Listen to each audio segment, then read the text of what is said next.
গোলকগঞ্জৰ দলীয় সংঘৰ্ষত তীব্ৰতা নিখিল দীপকৰ বিৰুদ্ধে আইনী পদক্ষেপৰ হুঁচিয়াৰি কমতাপুৰ প্ৰগ্ৰেছিভ পাৰ্টিৰ বিজেপি অগপ মিত্ৰজোঁটৰ মাজত দলীয় সংঘাতৰ চাপ পৰিছে কমতাপুৰ প্ৰগ্ৰেছিভ পাৰ্টিত ভুৱা অভিযোগ পেট অপব্যৱহাৰৰ আৰু ধন দাবীৰ অভিযোগ উত্থাপন ধুবুৰী গোলকগঞ্জ বিজেপি অগপ মিত্ৰজোঁটৰ মাজত উদ্ভৱ হোৱা দলীয় সংঘৰ্ষৰ ফলত ৰাজনৈতিক পৰিস্থিতি উত্তপ্ত হৈ পৰিছে এনে পৰিস্থিতিত এতিয়া সমস্যাত পৰিছে কমতাপুৰ প্ৰগ্ৰেছিভ পাৰ্টি দলটোৰ অভিযোগ বহিষ্কৃত প্ৰাক্তন সভাপতি নিখিল ৰায় আৰু তেওঁৰ সহযোগী দীপক ৰায় নিজকে দলৰ সভাপতি আৰু সম্পাদক হিচাপে দেখুৱাই দলৰ পেট অপব্যৱহাৰ কৰি বিজেপিৰ দুজন নেতাৰ বিৰুদ্ধে ভুৱা অভিযোগ উত্থাপন কৰিছে দলটোৱে এই সম্পৰ্কে ধুবুৰীত অনুষ্ঠিত সংবাদমেলত কৈছে অভিযুক্ত দুয়োগৰাকী ব্যক্তি বহুদিন ধৰি অসামাজিক কাৰ্যকলাপত জড়িত হৈ আছে আৰু ইতিমধ্যে তেওঁলোকৰ বিৰুদ্ধে থানাত আইনী পদক্ষেপ গ্ৰহণৰ প্ৰস্তুতি চলি আছে কমতাপুৰ প্ৰগ্ৰেছিভ পাৰ্টিৰ কেন্দ্ৰীয় আৰু জিলা নেতৃত্বৰ মতে বৰ্তমানৰ সভাপতি বাপন ৰায় সদায় স্বচ্ছতা বজাই ৰাখিছে কিন্তু বহিষ্কৃত নিখিল ৰায় দলৰ পেট আৰু চহী ব্যৱহাৰ কৰি বিভ্ৰান্তিৰ চেষ্টা কৰিছে এনে কাৰ্যৰ বাবে দলটোৱে আইনৰ ওচৰত যোৱাটো বাধ্যতামূলক বুলি ঘোষণা কৰে ধুবুৰীৰ পৰা তপস চৰকাৰৰ report north east frontier news সাংবাদিক বন্ধুসকল আজি আপোনালোকৰ জৰিয়তে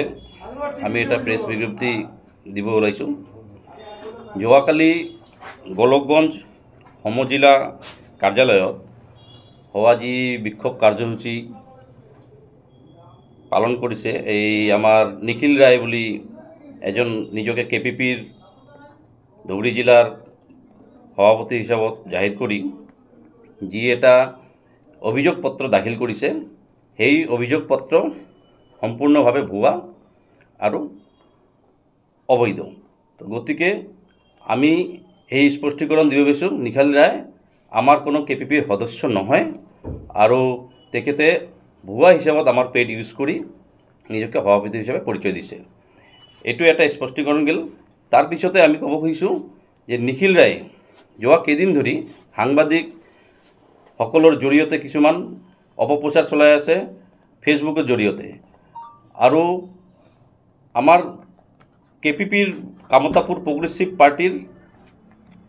ভিতৰতে যি এটা গণ্ডগোলৰ সূচনা কৰিছে সেই গণ্ডগোল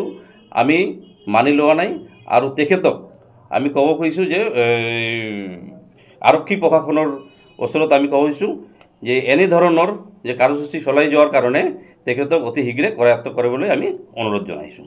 অসম ৰাজ্যিক কেপিপিৰ মই সাধাৰণ সম্পাদক নিখিল ৰায়ে আগতে কেপিপিৰ সভাপতি আছিল তো তেখেতৰ নামত বহুত ধৰণৰ আমি অভিযোগ পাইছোঁ আৰু বহুত কেলেংকাৰী পাইছোঁ সামাজিক মাধ্যমত কিছুমান পোষ্ট কৰি থাকে তাৰপিছত কালেকশ্যন কৰি থাকে আৰু জাতীয় সংগঠনৰ নামত কিছুমান পইচা উঠাই থাকে এই কাৰণে আমি তেখেতক অবৈধ হিচাপত ঘোষণা কৰি আৰু তাৰ কাৰ্যকলাপবিলাক আমি বেয়া দেখিছোঁ বেয়া পাই তেখেতক আমি আমাৰ সংগঠনৰ পৰা আমি বহিষ্কাৰ কৰিছোঁ আমি লিখিতভাৱে বহিষ্কাৰ কৰিছোঁ আমি যোৱা 9 জুন তাৰিখত আমি এটা নামঘৰ ধুবুৰী নামঘৰ প্ৰাংগণত আমি এটা মানে সাধাৰণ সভা মাতি পেলাই আমি বাপন ৰায়ক মানে সভাপতি আমি পাতিছিলোঁ আৰু তেখেতক সিদিনা বহিষ্কাৰ কৰিছিলোঁ আজি তেখেতক বহুবাৰ বাৰম্বাৰ কৈছোঁ বাৰম্বাৰ কোৱাৰ পাছতো তেখেতে মানে গাত নলগায় এইকাৰণে আমি আজি এই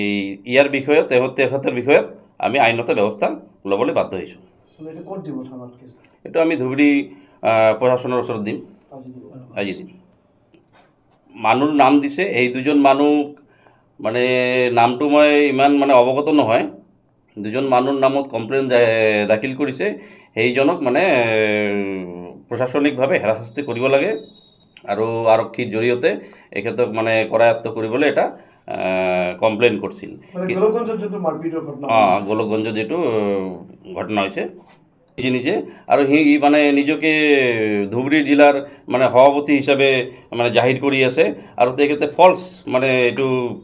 এটা পেড ইউজ কৰিছে এই ফল্ছ পেড ইউজ কৰাৰ কাৰণে আমি এইটো আজি স্পষ্টীকৰণ দি আছোঁ যিটো পেড ইউজ কৰিছে এই পেডটো আমাৰ পেড নহয় আমি তেখেতক কোনো ধৰণৰ সভাপতি পতা নাই তেখেতৰ সভাপতিৰ পৰা আমি বহিষ্কাৰ কৰিছিলোঁ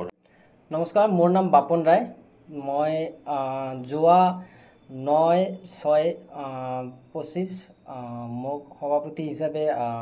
অসম ৰাজ্যিক সম্পাদকে মোক সভাপতি পাতিছে কেপিপি কমতাপুৰ প্ৰগ্ৰেছিভ পাৰ্টিৰ তো ইয়াত প্ৰথমতে মই আজি এইটোৱেই স্পষ্টীকৰণ দিব বিচাৰিছোঁ যে যোৱাকালি যিটো গোলকগঞ্জৰ ঘটনা হৈছে সেই ঘটনাটোত আমাৰ KPPৰ কোনো সদস্য বা আমি কোনো জড়িত নহয় আৰু লগতে যি নিখিল ৰায়ে জড়িত হোৱা বুলি নিজকে সভাপতি বুলি পৰিচয় দিছে সেই সন্দৰ্ভত মই কালি ফোন কৰি কেনে মই আমাৰ ষ্টেটৰ পৰা মানুহ আহিছে তো এইখিনি ক'ব বিচাৰিছোঁ নিখিল ৰায়ক যে আপুনি এনেকৈ 2 নম্বৰী কৰিব নালাগে আৰু যি ধৰণৰ আপোনাৰ ৰিপৰ্ট আগতেও পাইছিলোঁ সেইকাৰণে হয়তো আপোনাক দলৰ পৰা বহিষ্কাৰ কৰি দিছে তো এই ধৰণৰ কাৰ্যকলাপ কৰিব নালাগে।